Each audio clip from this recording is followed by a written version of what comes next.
ইউনূস সরকারের সঙ্গে যতই যাই আমরা বলি, ইউনূস সরকারের সঙ্গে সম্পর্কটা ডিটেরিয়েট করেছে এবং ডিটেরিয়েট করেছে ইউনূসের জন্য, প্রফেসর ইউনূসের জন্য। উনি আননেসেসারি কিছু কথাবার্তা বলেছেন, যেটাতে ভারতবর্ষের লোকেরা আঘাত পেয়েছে এবং ভারতবর্ষের সরকার ঠিক করেছে একটা কঠোর মুভ নেবে এবং ভারতবর্ষের পক্ষে সেই কঠোর মুভটা নিয়ে যদি কিছু এক আধ পয়সার ক্ষতিও হয়, তাতে ভারতবর্ষের কিছু বিশেষ আয় যায় না, কিন্তু বাংলাদেশের ফারাক পড়ে। 2000 কোটি টাকার মোটামুটি ওই ট্রান্সশিপমেন্ট বন্ধ করাতে ভারত বাংলাদেশের গার্মেন্ট এক্সপোর্টারদের ক্ষতি হচ্ছে।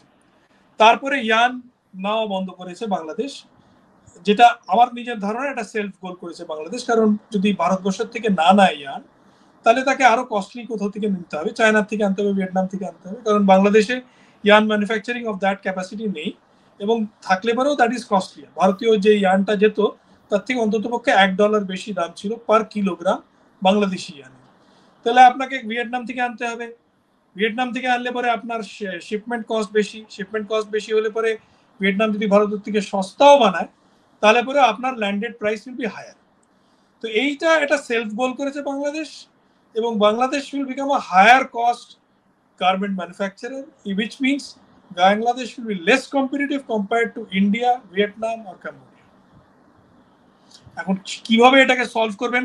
অবভিয়াসলি এই সিগন্যালটা যখন দিয়েছে ভারতবর্ষ, তার মানে তারা চাইছে যে ইউনূস সরকার এসে তাদের সঙ্গে কথাবার্তা বলুক, বোঝাক যে না, আমরা আপনারা যে ভয় পাচ্ছেন যে আমরা চায়নার দিকে চলে গেছি, আমরা চায়নার হয়ে আপনার বিরোধিতা করব বা এমন কিছু কাজ করব যাতে আপনার সিকিউরিটি ইন্টারেস্ট হার্ট হয়, সেটা আমরা করব না, সেটা এইটুকুই চাইছি।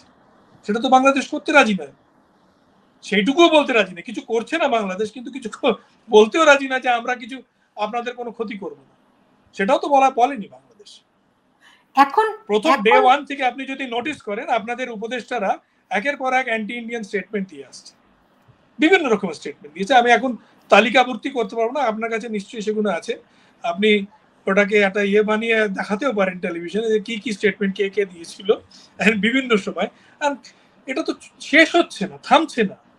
একটা বুঝতে পারতাম যে হ্যাঁ, প্রথম দিকে বাচ্চা কাচ্চা ইয়াং লোকজন এসছে, তারা এনথুজিয়াস্টিক্যালি কিছু একটা বলে দিয়েছে, দেশের পলিটি তা নয়, দেশের তা ইচ্ছা নয়, কিন্তু তারপরেও তো বলে যাচ্ছে।